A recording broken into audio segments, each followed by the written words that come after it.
feel special, different day, same quality only. So I'm not worried. I'm not worried at all because I know what I do. I train hard, sacrifice a lot, and it's my head that is playing. My knee just need to follow. So I'm not worried at all. Zlatan Ibrahimovic, sang dewa sepak bola.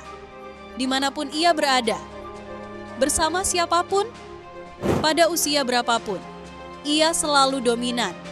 Ia mencetak ratusan gol, memenangkan liga demi liga, dan membuat klub biasa terlihat seperti kerajaan.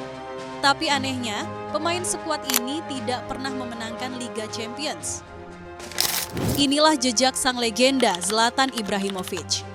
Sosok yang membuat bek gemetar, ruang ganti berubah, dan standar kemenangan meningkat ketika ia tiba. Legenda dengan ego sebesar gunung, tetapi ego itu selalu ia bayar dengan performa. Pertanyaannya bukan lagi, mengapa Zlatan begitu sombong? Pertanyaannya adalah bagaimana mungkin pemain sebesar dirinya ditakdirkan menjadi legenda tanpa mahkota Liga Champions? Dan untuk memahami itu, kita harus kembali ke titik awal perjalanan ini. Ke tempat di mana ego bukan kesalahan, tapi perisai untuk bertahan hidup.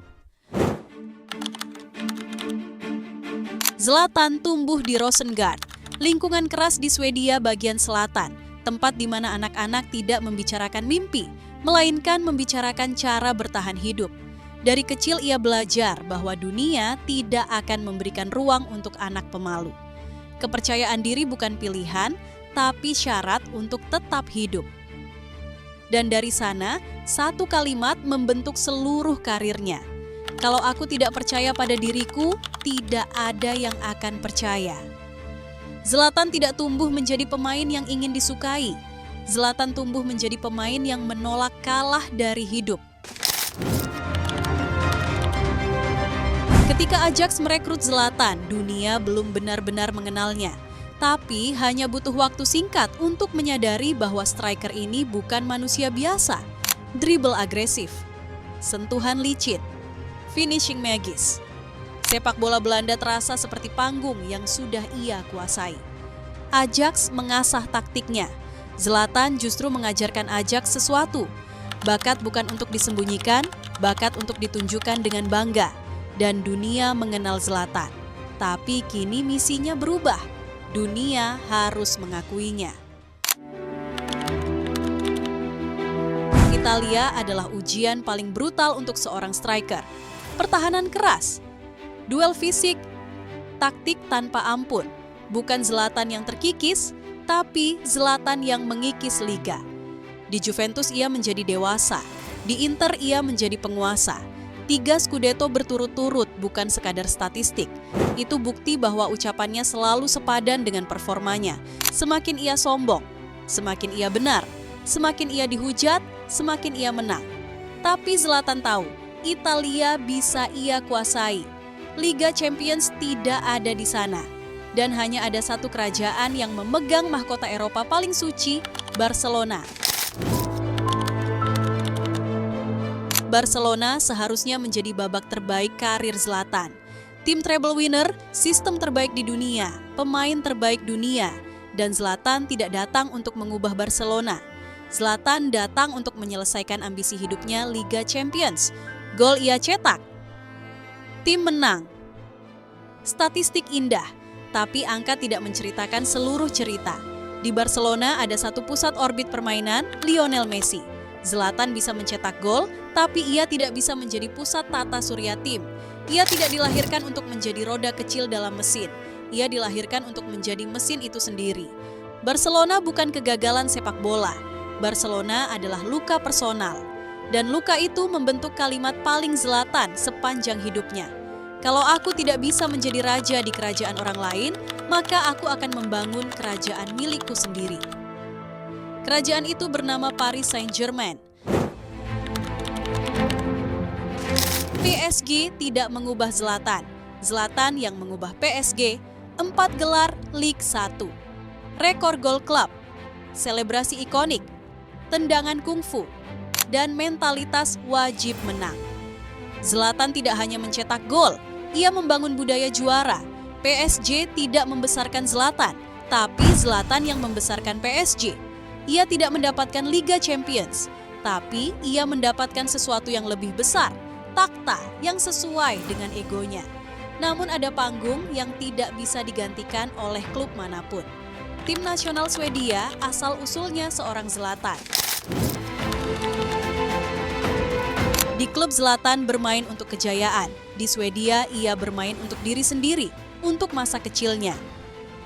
62 gol dari 122 pertandingan ia catatkan, rekor pencetak gol sepanjang masa, momen nasional yang membangkitkan harga diri satu negara. Dan yang paling ikonik, gol salto jarak jauh ke gawang Inggris 2012.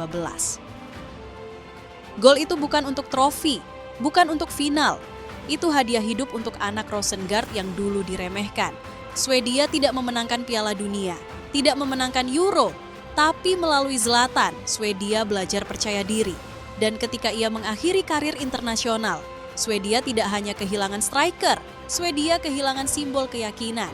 Tapi perjalanan Zlatan belum selesai. Satu panggung terakhir menunggu, bersama seorang pria dengan ego yang cocok dengannya, Jose Mourinho. Usia 35 tahun. Cedera panjang. Liga tercepat di dunia. Dunia bilang Zlatan sudah selesai, Mourinho bilang belum. MU tidak membutuhkan sekadar pencetak gol. MU membutuhkan pemilik ruang ganti. Dan Zlatan datang ke Old Trafford bukan untuk nostalgia, tapi untuk memenangkan sesuatu lagi. Gol-gol penentu, final besar, mentalitas pemimpin, dan akhirnya UEFA Europa League 2017. Bukan trofi terbesar, tapi trofi pembuktian bahwa singa tua masih berburu. Saat cedera menahannya dari final, ia tetap berdiri sebagai bagian dari kemenangan itu. Zlatan belum selesai, bahkan ketika tubuhnya mulai melemah. Masih ada satu klub terakhir yang memerlukannya, bukan dari segi kekuatannya, melainkan jiwanya, yaitu AC Milan.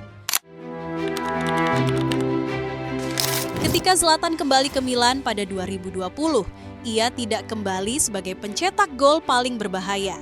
Ia kembali sebagai standar kerja dan mentalitas juara. Milan saat itu kehilangan identitas, dan Zlatan memberikannya kembali. Bukan lewat statistik, melainkan lewat kehadiran. Ia memimpin pemain muda, ia menuntut kerja keras, ia menulari kebencian terhadap kekalahan. Dan akhirnya, Scudetto 2022. Trofi itu bukan tentang Zlatan. Trofi itu tentang generasi yang ia bentuk. Untuk pertama kalinya dalam hidupnya, ia tidak menang untuk dirinya. Ia menang untuk warisan. Tubuhnya akhirnya berhenti. Tapi mentalitasnya tidak pernah berhenti. Zlatan tidak memenangkan Liga Champions, tidak memenangkan Piala Dunia. Tapi ia memenangkan sesuatu yang tidak bisa dibeli dan tidak bisa dipalsukan, identitas. Ada pemain yang bermain untuk dicintai. Ada pemain yang bermain untuk pujian. Ada pemain yang bermain untuk gelar. Zlatan bermain agar dunia tidak punya pilihan selain menghormatinya. Ia tidak pernah meminta panggung, ia menciptakan panggung. Ia tidak menunggu kerajaan, ia mendirikan kerajaan dimanapun ia melangkah. Dan sampai hari ini, setiap kali ada pemain berjalan ke lapangan dengan kepala tegak, kepercayaan diri tak tergoyahkan, dan keyakinan bahwa malam itu miliknya. Warisan Zlatan hidup di sana. Karena juara hanyalah gelar, legenda hanyalah status, tapi warisan itu kekal. Zlatan Ibrahimovic, singa, dewa, legenda tanpa mahkota, tetapi tetap seorang penguasa.